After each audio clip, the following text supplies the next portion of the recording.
दोस्तों बचपन से एक कहावत सुनते आए हैं कि खरबूजे को देखकर खरबूजा रंग बदलता है। लेकिन कौन सा खरबूजा किसको देख के रंग बदलता है ये किसी ने स्पेसिफाई नहीं किया। और वो रंग कौन सा होता है, वो जो बाहर का रंग होता है हरा वो बदलता है या जो अंदर लाल रंग होता है वो बदलता है। अब ये खरबूजे की कहानी मैं क्यों लेके आ रहा हूँ, आज आपके सामने क्यों सुना रहा हूँ? क्योंकि खरबूजे की कहानी सिर्फ खरबूजे तक सीमित नहीं होती। दरअसल खरबूजा तो एक एग्जाम्पल है, उदाहरण है। ये इंसानी फितरत के बारे में कही जाती है। और इंसानी फितरत है कि कोई एक आदमी सक्सेसफुल होता है, खास करके हिंदुस्तानियों में ये बहुत ज़बरदस्त आदत है कि कोई आदमी अगर कोई एक फार्मूले से कामयाब होता है तो हर कोई उस फार्मूले को कॉपी करने की कोशिश करता है। यानी हिंदुस्तान में भेड़ चाल हो जाती है कि अगर एक ने कामयाबी हासिल कर ली है तो सब उसी लाइन में लग जाते हैं। और हमारी फिल्म इंडस्ट्री में तो शुरू से यही होता है कि एक फार्मूले की फिल्म हिट हो तो फिर वैसी फार्मूले की फिल्मों का दौर आ जाता है एक पूरा। कभी लव स्टोरी, कभी एक्शन, कभी ड्रामा, कभी हॉरर, कभी फूहड़ कॉमेडी, स्लैपस्टिक कॉमेडी जो आप कह लें। लेकिन कोई फिल्मी सितारे को दूसरी फील्ड में कॉपी करे और उसमें कामयाबी हासिल करे, ये थोड़ा बिरला होता है।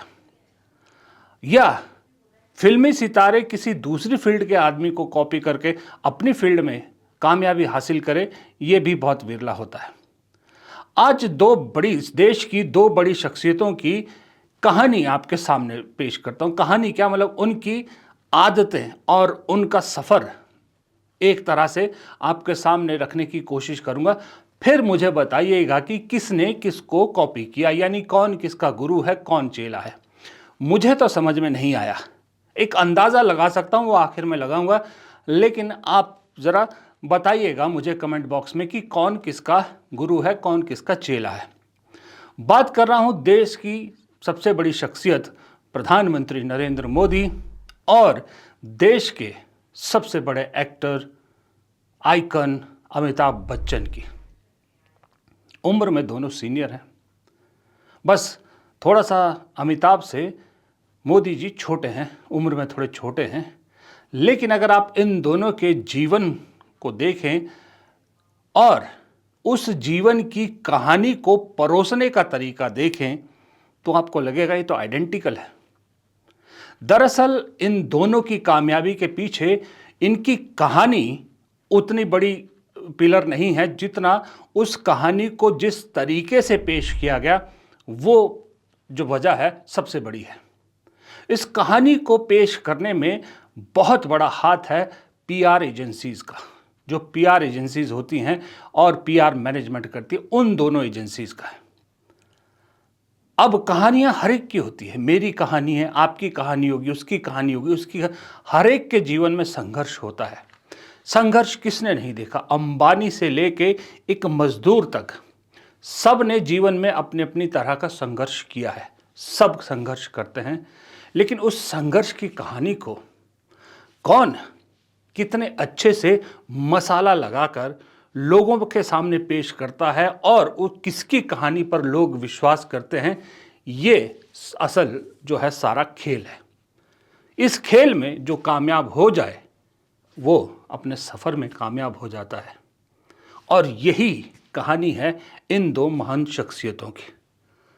तो पहले बड़े से शुरू करते हैं। देखिए, नाम है अमिताभ बच्चन। आपको मालूम है, जब भी आप अमिताभ की स्टोरी सुनेंगे या अमिताभ के इंटरव्यूज़ देखते हैं तो अपने संघर्षों की कहानी वो बहुत बढ़िया तरीके से बताते हैं।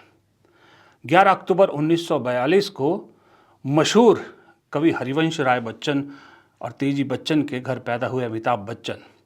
जब आप इनके इंटरव्यूज़, इनकी कहानी सुनो तो ये कहते हैं कि मैं 1967-68 के आसपास मुंबई आया था। एक वक्त ऐसा आया था कि कई रातें मुझे भूखे बितानी पड़ी।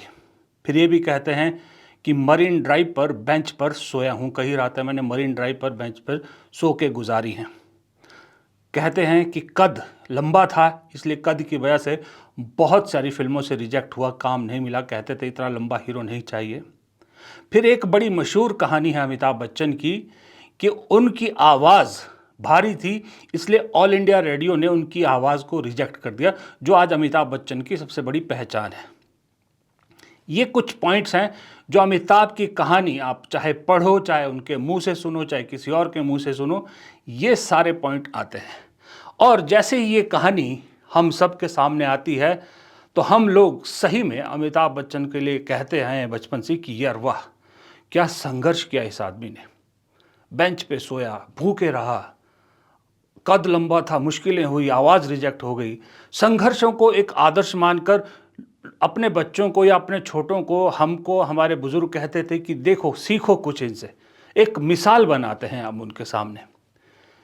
लेकिन जब प्रैक्टिकली चीज़ों को सोचते हैं तो कुछ चीज़ें ऐसी हैं जो सवाल बन के अखरती है। मेरे दिमाग में तो बहुत दिन से अखर रही थी। वो सवाल जो हैं वो कुछ इस तरह से हैं जिसको आप सच भी कह सकते हैं, सच है ही एक तरह से। वो सवाल कुछ इस तरह से कौंधते हैं, और वो सवाल कहीं और से नहीं, अमिताभ बच्चन के इन्हीं इंटरव्यूज़, इन्हीं कहानियों से निकल कर आते हैं। अमिताभ खुद कहते हैं कि 1960 में वो कलकत्ता में एक मल्टीनेशनल कंपनी में नौकरी करते थे। ये अमिताभ कहते हैं, ये बहुत बार कह चुके हैं। और कहते हैं कि उस वक्त उनकी तनख्वाह थी 500 रुपये। 500 रुपये तनख्वाह थी। 500 रुपया उस वक्त का, 1960 में 500 रुपया आज का मिनिमम से मिनिमम अगर आप मान के चले तो 50,000 के आसपास बैठता है। यानी अगर आज के दौर में माने तो 50,000 रुपया सैलरी। फिर अमिताभ अकेले थे, शादी नहीं हुई थी, पेरेंट्स साथ नहीं थे, कोई जिम्मेदारी नहीं थी। तो उस वक्त का अगर जो दौर है, उस वक्त के जो किराया, खाने का, ये सब चीज़ें देखें तो आप मोटा मोटा कह सकते हो कि एक आदमी उस वक्त आराम से 200 रुपया महीना में बढ़िया गुजारा कर सकता था, जिसमें घर का किराया भी, तीनों वक्त का खाना भी, ट्रांसपोर्टेशन भी, सब कुछ। 200 से 250 रुपया आराम खुल के अगर जिंदगी कोई जीता उस वक्त दरिया दिली से, मौज मस्ती से, तो भी 250 रुपये, 200 से 250 रुपये का आप खर्चा मान के चलिए। क्योंकि मैं इसलिए कह रहा हूँ 200 से 250 रुपये का, उस वक्त का आपकी स्क्रीन पर होगा कि ताज महल होटल है, जो होटल ताज है जो मुंबई में 5 स्टार होटल, हिंदुस्तान का पहला, उसके मेन्यू बहुत बार अब सामने आया, जो 1967 में 4 रुपये में, 5 रुपये में, 6 रुपये में ऐसी ऐसी चीज़ें मिलती थी कि अमिताभ बच्चन की सैलरी वाला आदमी 2 टाइम तो कम से कम डिनर और लंच 5 स्टार में रोज़ कर सकता था। अगर इस मेन्यू के हिसाब से देखें तो उस हिसाब से अगर मान के चले तो अमिताभ का 200 से 250 रुपया हर महीने खर्चा होता था। पिताजी अच्छे खासे घर से थे, पैसे की कोई तंगी नहीं थी, तो इतना भी नहीं था कि उनको घर का परिवार भी संभालना है, वो भी करना है। तो मिनिमम मान के चलो तो 200 रुपया महीना तो अमिताभ बच्चन की सेविंग होती होगी। ये प्रैक्टिकल तरीके से मैं बात कर रहा हूँ, 200 रुपया महीना सेविंग होती होगी, ठीक है। तो 1960 से लेके 1967 तक 7 साल हो जाते हैं। अब 7 साल में जो अमिताभ बच्चन की सेविंग थी वो कहाँ गई? अगर आज की वैल्यू से 50,000 भी उस वक्त की तनख्वाह माने तो यानी 20,000 रुपया हर महीने भी सेविंग करते थे, तो कितना हो जाता आप? 2,40,000 रुपया एक साल का, 2 लाख मान के चल लीजिए। 7 साल में आदमी कम से कम खर्चे पानी सब मिला मिलू के भी 10 लाख तो बचा जाएगा अगर इतनी तनख्वाह है। तो मुंबई में 10 लाख में आज के रेट में भी अगर कोई संघर्ष करने जाता है तो वो 1-1.5 साल 2 साल तो आराम से निकाल सकता है 10 लाख में मेरे हिसाब से। पर वो अमिताभ बच्चन, उस वक्त दौर कुछ और था। पैसे कहाँ गए उनके, बचत क्यों नहीं थी? एक प्रैक्टिकल चीज़ आपने सोची कभी? वो इसलिए कि ये पीआर वाली कहानी में, सिंपैथी लेने वाली कहानी में, स्ट्रगल की कहानी में फिट नहीं बैठता सेविंग वर्ड। सेविंग का डिटेल देना फिट नहीं बैठता, इसलिए वो बहुत आसानी से हटा दिया गया। सिर्फ संघर्ष की कहानी आप तक पहुंचाई गई। फिर मान लीजिए आपकी सेविंग थी, खत्म हो गई, घर से अच्छे थे, हरिवंश राय बच्चन, बड़ा परिवार था, घर से क्यों मदद नहीं ली? ये तो अमिताभ ने मैंने तो कभी इंटरव्यू में नहीं सुना जहां अमिताभ ने कहा हो कि मैंने घर से पैसे नहीं मांगे या ये मेरे पिता ने मना कर दिया। ये ऐसी कोई कहानी सुनने को मुझे तो नहीं मिली। आपने सुनी हो तो ज़रूर लिखिएगा कमेंट बॉक्स में, हो सकता है मैं गलत हूँ। लेकिन सवाल मेरे दिमाग में ये आया कि घर से मदद क्यों नहीं ली, खास करके तब जब आपके पास भूखों मरने की नौबत आ गई थी, बेंच पे सोना पड़ रहा था, उस हालत में घर से मदद क्यों नहीं ली। फिर एक उन्होंने कहा कि कद लंबा था, इस वजह से फिल्मों से काम नहीं मिलता था, और आवाज़ रिजेक्ट कर दी थी ऑल इंडिया रेडियो से। ये कहानी भी अमिताभ बच्चन ने खुद अपने मुंह से कई बार बताई है कि कैसे गांधी परिवार के साथ उनके परिवार के पारिवारिक रिश्ते थे, कैसे वो और राजीव गांधी बचपन के दोस्त हैं, कैसे दोनों परिवारों का एक दूसरे के घर आना जाना था, कैसे दोनों घरों के बच्चे राष्ट्रपति भवन के स्विमिंग पूल में स्विमिंग किया करते थे संडे वगैरह के दिन। जब देश के सबसे बड़े परिवार के प्रधानमंत्री, उनके साथ आपके इतने ज़बरदस्त रिश्ते थे, सब जानते थे इस देश में कि ये दोनों परिवार एक दूसरे के बहुत नज़दीक हैं, तो ऐसी हालत में, और हरिवंश राय अपने आप में एक बहुत बड़ा नाम था, हरिवंश राय बच्चन एक बहुत बड़ा नाम था, ये सब देखते हुए क्या ऑल इंडिया रेडियो में इतनी हिम्मत थी कि अमिताभ बच्चन को रिजेक्ट कर पाए? क्या हिम्मत थी कि इंदिरा गांधी के इतने खासम खास, जिसको अपना बेटा जैसे मानती थी, वो बचपन से साथ रहे, राजीव गांधी, संजय गांधी, अमिताभ बच्चन, उसकी आवाज़ को ऑल इंडिया रेडियो रिजेक्ट कर दे?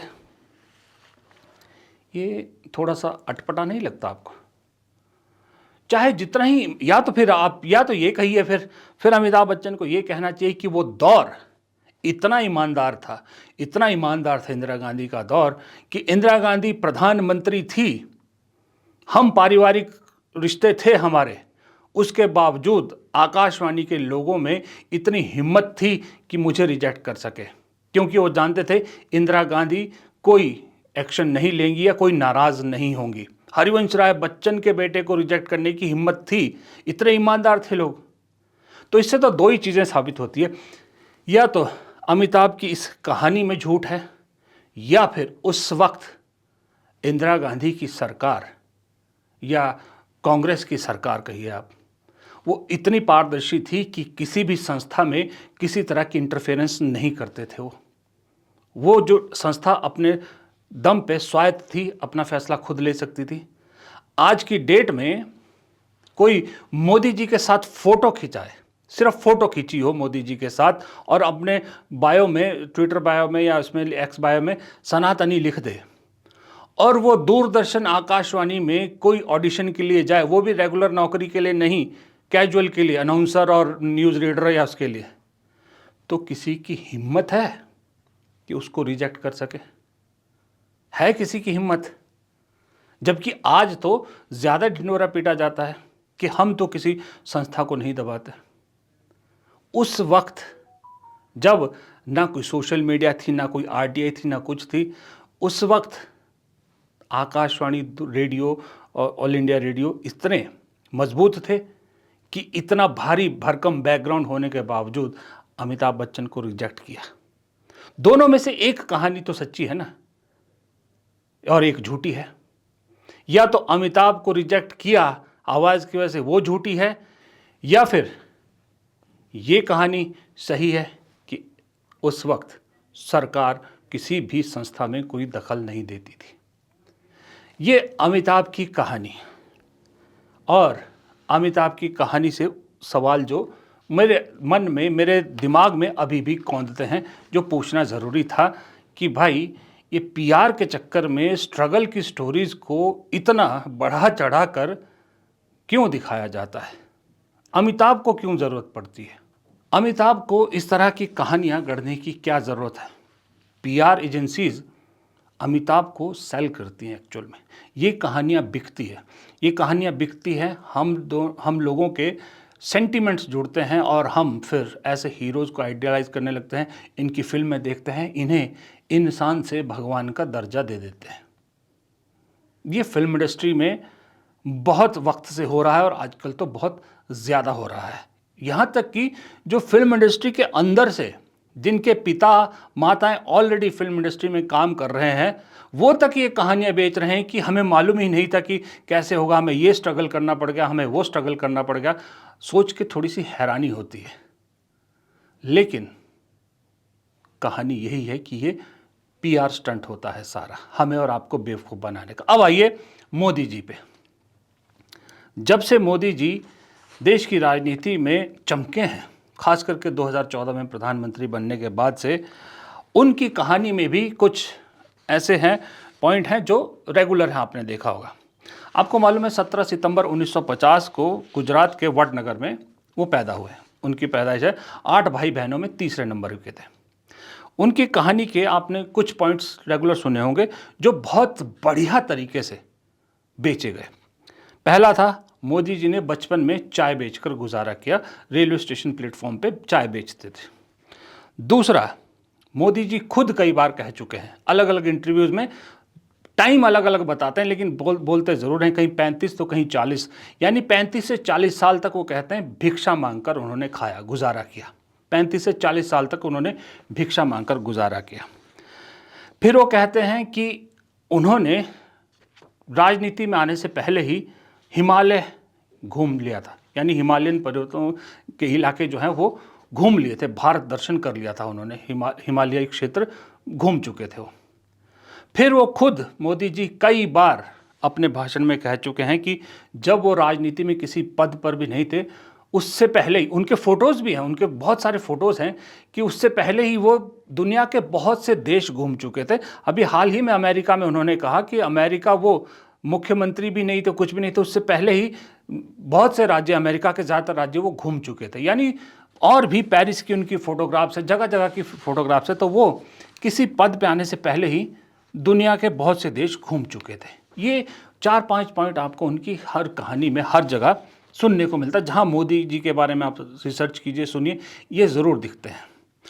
पर अब इसका दूसरा पहलू भी है। दूसरी सच्चाई ये भी है कि 17 साल की उम्र तक, यानी 1967 तक, प्रधानमंत्री नरेंद्र मोदी वडनगर में अपने परिवार के साथ रहे, जहां उन्होंने पढ़ाई की अपनी। 17 साल की उम्र तक वहां रहे। फिर 18वें साल की उम्र में उनकी शादी हुई। 18 साल के थे जब उनका विवाह हुआ था। हालांकि विवाह के कुछ समय बाद ही, कहते हैं 18 साल की उम्र में ही, 1968 में उन्होंने घर छोड़ दिया। वो घर छोड़कर चले गए। फिर उन्हीं के बारे में जब आप जानोगे पता लगता है कि 2 साल तक उन्होंने उत्तर भारत और नॉर्थ ईस्ट, इन राज्यों का भ्रमण किया। ये घूमे उन्होंने सब, जो शायद वो जो हिमालय दर्शन की बात करते हैं शायद इन्हीं का जिक्र करते हैं। फिर 1970 में वो घर लौटे और कुछ दिन तक अपने चाचा के साथ उनकी दुकान पर काम किया 1970 में। फिर 1971 में मोदी जी जनसंघ से जुड़े।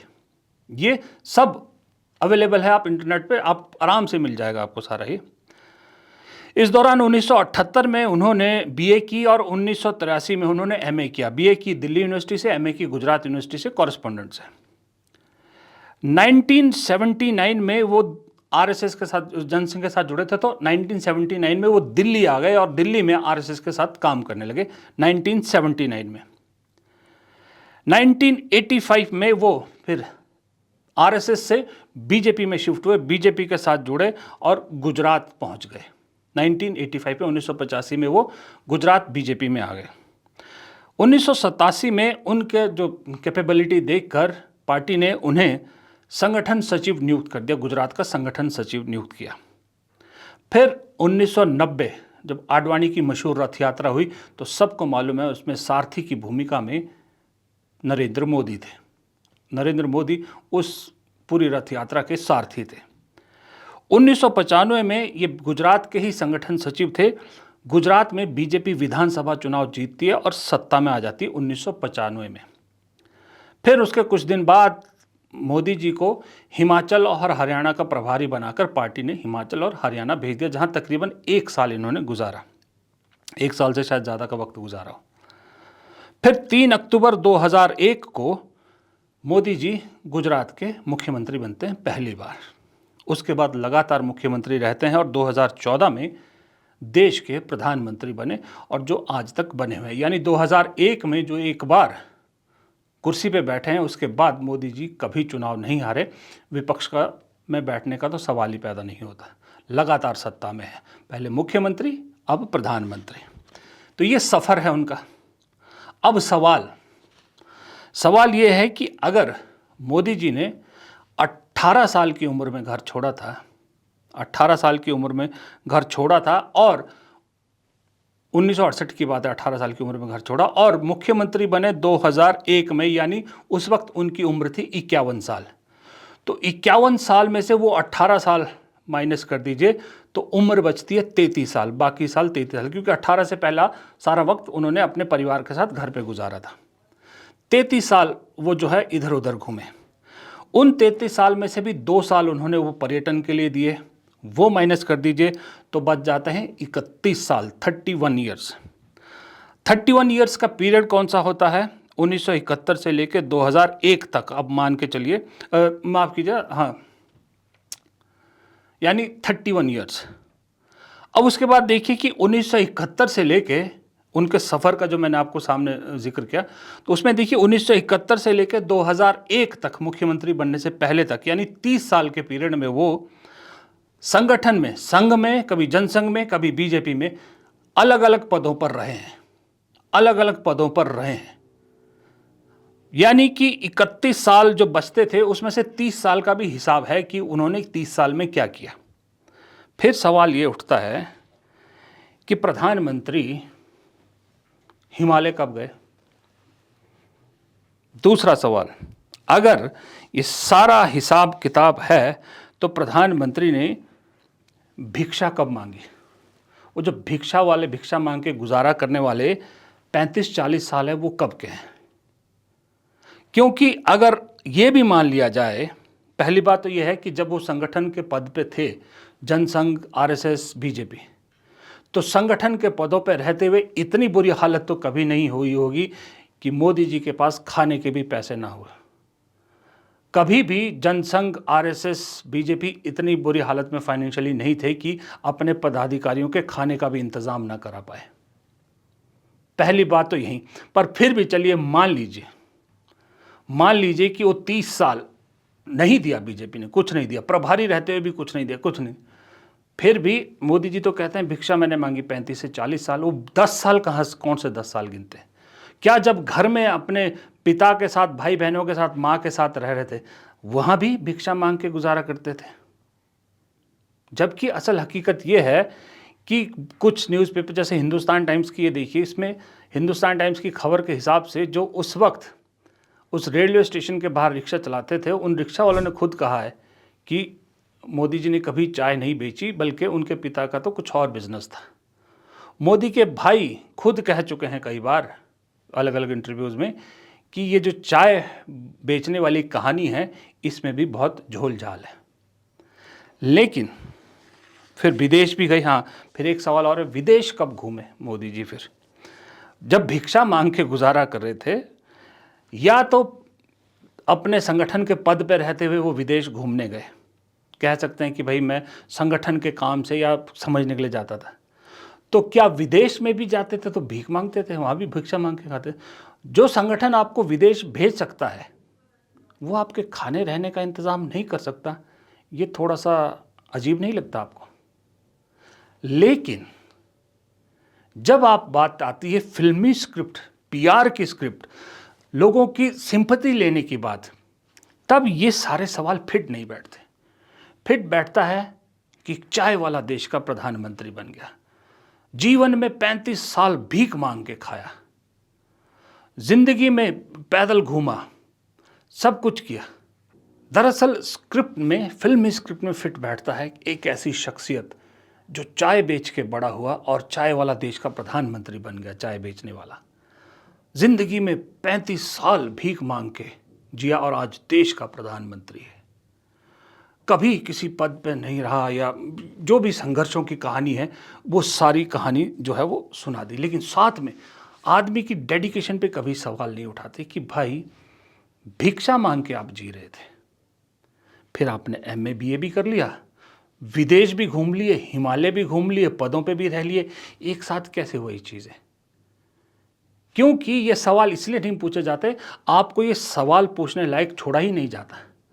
आपके दिमाग में एक चस्पा किया गया है कि ये आदमी की यही शख्सियत है कि चाय बेची, उसके बाद जो है 35 साल भीख मांगी, फिर जो है कोई संघर्ष किया, यहाँ तक पहुँचे, संघर्ष करने के बाद एक चाय वाला देश का प्रधानमंत्री बन गया और इसी में पूरी फिल्म हिट कर दी गई।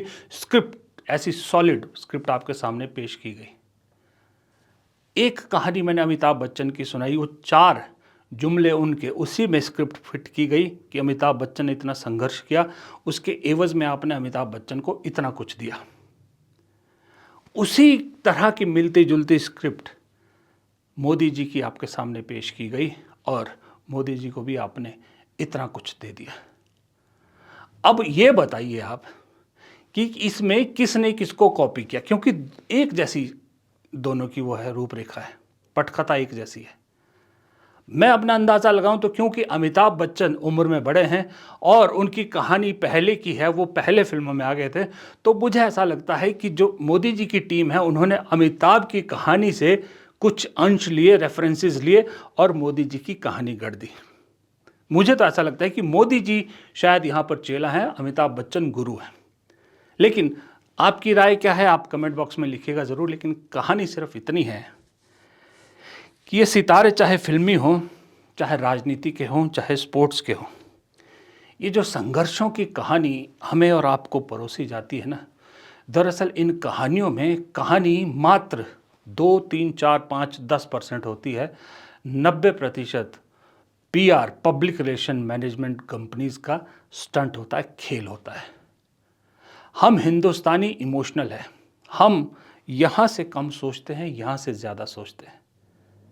इसी चीज़ का ये फ़ायदा पीआर एजेंसीज उठाती हैं कि जो यहाँ से सोचते हैं उन्हें ऐसी कहानी सुनाई जाए जो यहीं सीधा घर करे, इसके इस्तेमाल की ज़रूरत ही ना पड़े। और अगर कहीं इसके इस्तेमाल की ज़रूरत पड़ती है तो यहाँ कुछ ऐसी कहानी गढ़ दो कि आदमी इसको पीछे कर दे, इसको बेकार माने, इसको सच माने। ये पीआर कंपनी का स्टंट। और इसी पीआर को आज कह रहे हैं कि क्रिकेट में पीआर एजेंसीज घुस गई है, क्रिकेटर जो है वो पीआर एजेंसीज के ज़रिए अपनी पोजीशन टीम में बचाए रखती है। फिल्मों में कहा जाता है कि पीआर एजेंसीज फिल्मों को अप डाउन कर रही है, झूठा बिजनेस दिखा रही है। अरे ये तो मैंने आपको कहानी अमिताभ बच्चन से सुना दी, ये आज नहीं है, ये पीआर तब से है जब से ये ग्लैमर इंडस्ट्रीज आई है। अब फ़र्क यह है कि इस ग्लैमर इंडस्ट्री के हथकंडे को मोदी जी राजनीति में ले आए हैं। इस चीज़ के लिए मैं मोदी जी की जो टीम है, पीआर टीम है या जो भी उनकी टीम है, उसको सैल्यूट करना चाहूँगा कि उनके दिमाग में ये आइडिया आया कि जो कहानी का स्ट्रक्चर फिल्म इंडस्ट्री में हिट हो सकता है, जो फिल्मी हीरो को ज़ीरो से हीरो बना सकता है, फर्श से अर्श पे पहुंचा सकता है, क्यों ना उसी को रेप्लिकेट किया जाए राजनीति में। क्यों राजनीति में कामयाब नहीं हो सकता? एक उन्होंने ट्राई किया और कामयाब हो गया। अब शायद बहुत सारे लोग आज की डेट में मोदी जी को कॉपी करने की कोशिश कर रहे हैं। बहुत सारे नेताओं के संघर्षों की कहानी आपने देखा होगा, खास करके बीजेपी के नेताओं की। कोई नया मुख्यमंत्री बनता है, फर्स्ट टाइमर को मुख्यमंत्री बनाया जाता तो उसके संघर्ष की कहानी बहुत सुनाई जाती है। ये देन मोदी जी की उस टीम की है जिन्होंने ये आइडिया अपनाया। लेकिन हकीकत यही है कि सितारा चाहे फिल्मी हो, चाहे राजनीति का हो, चाहे खेल का हो, ये कहानी बेच के वो सितारा नहीं रहता, खोखला सितारा ही है। नमस्कार।